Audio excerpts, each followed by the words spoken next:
out here today in Newark, New York, with Land of Legends Raceway promoter Paul Cole.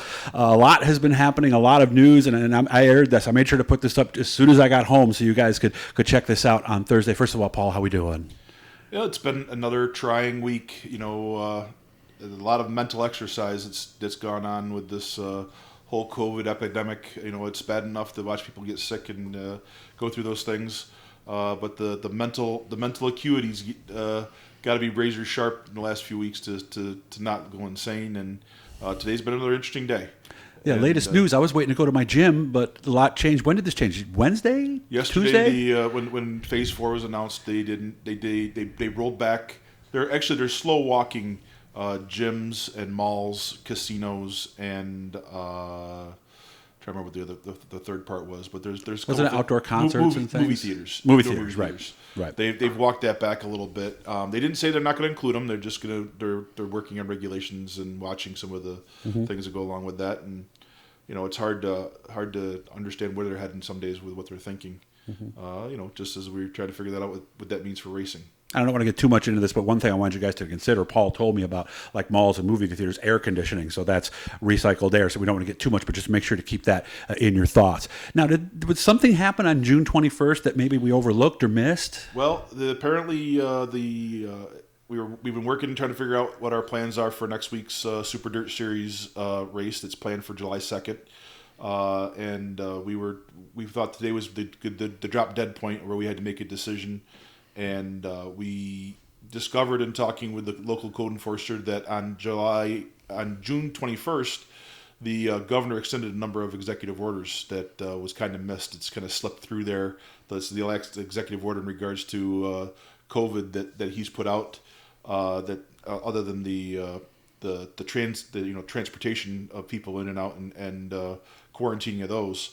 But the last thing you put out extends no fans in the grandstands until July 21st. At least at this point, that's the new update. So we're kind of run up against the rock and the hard place again, where we know that we have to figure out how to adjust our schedule and see how we're going to survive another month with no fans. The only good part about it is now we have some clarity what we have to do or what's available to us, and there's nothing worse than. The only thing worse than not knowing is not knowing. Mm-hmm. And at least did now the media not report it, or did they have some kind of obligation to let business owners know? I'm not sure who missed it. I'm not really sure why it didn't float through. But there's some provisions in there, and the governor hasn't done weekly and daily, or hasn't been doing his daily reports. So I think people got a little lax and said, things are opening up. We're not looking that close anymore. And I didn't even see it. And the only reason I got it was the code enforcer put me in that direction today, and it became apparent real quickly where we're headed. Okay. Of course, that July 2nd show, that's Thursday coming up a week from today, when you're getting it. Originally, that was going to be a big show with a really big purse. Yeah, our July 2nd show has been our annual Super Dirt Series ESS combined show. The purse is total north of $50,000, wow. And it's a big show. There's just no way to hold that show without fans, and as you've seen, all the Super Dirt Series shows right along, and unfortunately, a lot of the sprint car shows as well have had to go by the wayside with this delays, and we're looking to postpone that later in the month, and hopefully after July 21st we can get that Super Dirt Series show back together. So what are you thinking happens between July 2nd and July 21st? Well, this Saturday we still have our weekly show. The hobby stocks are off, but we've added the Northeast Dirt Sportsman Series race. So we'll have cars from all over the region coming to compete for the series and for maybe Northeast beyond Dirt the Sportsman. region. Yeah, okay. I know we've got cars coming from Thunder Mountain, some from Utica Rome, some from Can-Am that'll all be here to help fill those ranks right up. We're going to have a pretty stout show. There is some rain bubbling around, so we are watching it. Mm-hmm. We have then, as part of that, we are going to, on July 2nd, we're retooling that show to be a big block and sportsman spectacular. So it'll be just big blocks and sportsman. It'll be a 7:30 start show that will replace the Super Dirt Series ESS show. We feel bad the sprint cars we won't be able to afford putting them in without fans.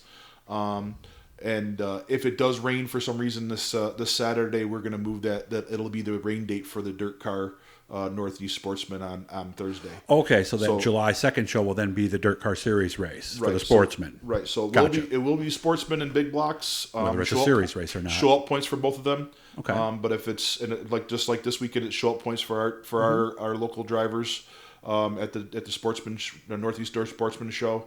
But if it does rain out, we will make that as our rain date for that event. Very good. You and I have been talking a lot because really, and correct me if I'm wrong, the only revenue you're getting on a race night is A, pits, and B, online. Is that working? Are we making money? Are we getting close? So far, we're, as I like to say, as a gambler, every now it's been within a good casino trip. Plus or minus. We're not getting it absolutely destroyed, but we're also not making a bunch of money either.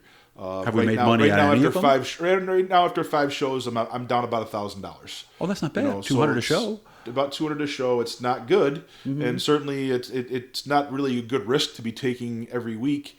But I keep in mind that by operating, we're doing 3 things. One, we're providing a paycheck for those guys that are coming to the track every week, and whether they're an announcer or whether they're working the pits or they're packing the track, they're making a paycheck. Good. 2, our TV guys, the drivers. There's a lot of full-time drivers. They're only making money if they're racing. True. And if they're sitting home and they're not racing, they're not making any money, and it's important to give them the opportunity. And 3, we still have that release and outlet for drivers and teams and fans to get some throttle therapy, as I call it. It is mental health. Let's be honest. And it's important. I can't do it for everybody in the stands because the rules prevent it, but I give them as close as we can between being in the pits or watching it on TV. Have we seen the numbers? Did they peak? Did they go up? Did they go down? Are they the somewhat Saturday shows, consistent? as more tracks came online, the Saturday shows dropped a little bit. Okay. The midweek shows have been decent. Big Blocks and Sportsman is a fantastic show. And we are hopeful that the July 2nd that will also do the same. We know it's a holiday weekend, so hopefully people will be able to spend a little time with us. And again, we'll try to get one more paycheck in for some of those guys that need that, so that they can afford to race later this summer. When there are fans, and that's one thing people forget to miss. If you don't exercise, you don't stay in shape. You're not in shape when the season opens. That's why even now Major League Baseball's got spring training here in the middle of July before they open, because they can't get people hurt. Even if it's only for 60 games. So we'll be talking to Paul again here soon, because there's something else coming up here in the next little bit that we're not even going to hint at now, but there is more for us to talk about. So let's hope for a dry day on Saturday. Make sure to watch Land of Legends Raceway with the TV app. It'll be Land of Legends Raceway TV or landoflegendstv.com. Both this Saturday and next Thursday will be $14.95. We will follow up July 11th we're back with our weekly shows, and July 18th as well. The weekly shows they're getting by, but we're doing fine, and we're looking forward to getting fans back here real soon. And I can assure you, people ask us every day, can you get fans back? Can you break the rules? We watched some tracks this last week that are getting the thumb put on them about having run, and following the rule of law is important, people. It's not fun, and it's certainly not easy to do sometimes, but it is important, and we ask you to be patient with us. I guarantee you, the minute we know we can have fans, we will be screaming it from the top of the Canada grandstands. And I'll make sure to come out to Paul to make sure that you can see him make that announcement. Paul, let's hope for a dry day Saturday. I'll see you then, bud. Thanks, Doug. All right. And again, like, subscribe, that little bluey in the corner, click on that. We're going to be doing a lot of cool stuff this summer, so make sure to share this and like it and support us, and we'll make sure to get this stuff right to you.